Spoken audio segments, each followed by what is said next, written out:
दोस्तों, बांग्लादेश और भारत के बीच इंटरनेट बैंडविड्थ आयात को लेकर 12 साल पुरानी डील अब इतिहास बन चुकी। बांग्लादेश ने फैसला लिया है कि वो भारत से इंटरनेट बैंडविड्थ आयात कम करेगा और आने वाले वक्त में इसे पूरी तरह से बंद करेगा। दरअसल साल 2012 में भारत और बांग्लादेश के समझौते पर हस्ताक्षर किए थे, जिसके तहत बांग्लादेश हर साल भारत से लगभग $40 मिलियन का इंटरनेट बैंडविड्थ आयात करता था। ये बैंडविड्थ भारत का 5 कंपनी के द्वारा पहुंचाई जाती थी। बांग्लादेश इस आयात का 60% हिस्सा वेस्ट बंगाल के पेट्रापोल बेनापोल के जरिए हासिल करता था। बाकी के डिमांड सबमरीन केबल के जरिए पूरी होती थी। बांग्लादेश के सरकारी सबमरीन केबल ने ये आरोप लगाया है कि भारत ने बैंडविड्थ आयात के कारण उनके खुद के इंफ्रास्ट्रक्चर का सही से इस्तेमाल नहीं होने दिया है। पिछले 10 साल में 1000 करोड़ टाका सबमरीन केबल बिछाने में निवेश किया है। उनका कहना है कि इतना बड़ा निवेश होने के बावजूद इन केबल का सही उपयोग नहीं हो रहा। बांग्लादेश सरकार भारत पर यह भी आरोप लगा रही है कि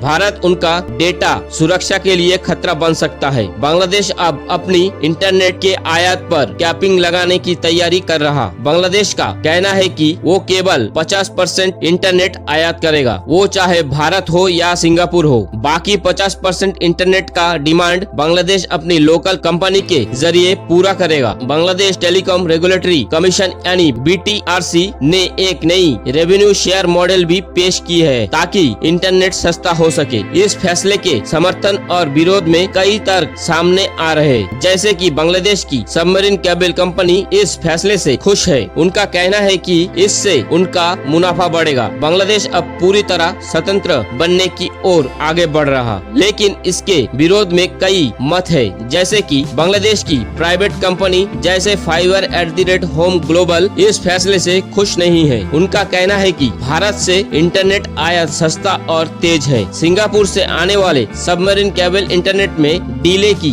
समस्या है। खैर, भारत के लिए एक कदम भरोसा और व्यापारिक रिश्तों पर चोट है। पिछले कुछ समय से भारत और बांग्लादेश के संबंध पहले ही तनावपूर्ण चल रहे हैं। भारत से बैंडविड्थ आयात होने से भारत की कंपनी को आर्थिक नुकसान होगा। ये स्पष्ट है कि बांग्लादेश ने राष्ट्र हित को ध्यान में रखते हुए ये कदम उठाया, लेकिन इसके दीर्घकालीन प्रभाव जरूर होंगे और ये देखना बाकी है। उनका लोकल कंपनी इतनी सक्षम नहीं है कि वो पूरे बांग्लादेश की इंटरनेट की डिमांड को पूरी कर सके। अब सवाल ये उठता है कि क्या अब भारत इस कदम को कूटनीतिक तरीकों से जवाब देगा या फिर से नजरअंदाज कर देगा। फिलहाल इस वीडियो में बस इतना ही। मिलते हैं अगली वीडियो में कुछ नई जानकारी के साथ। तब तक के लिए जय हिंद, जय भारत।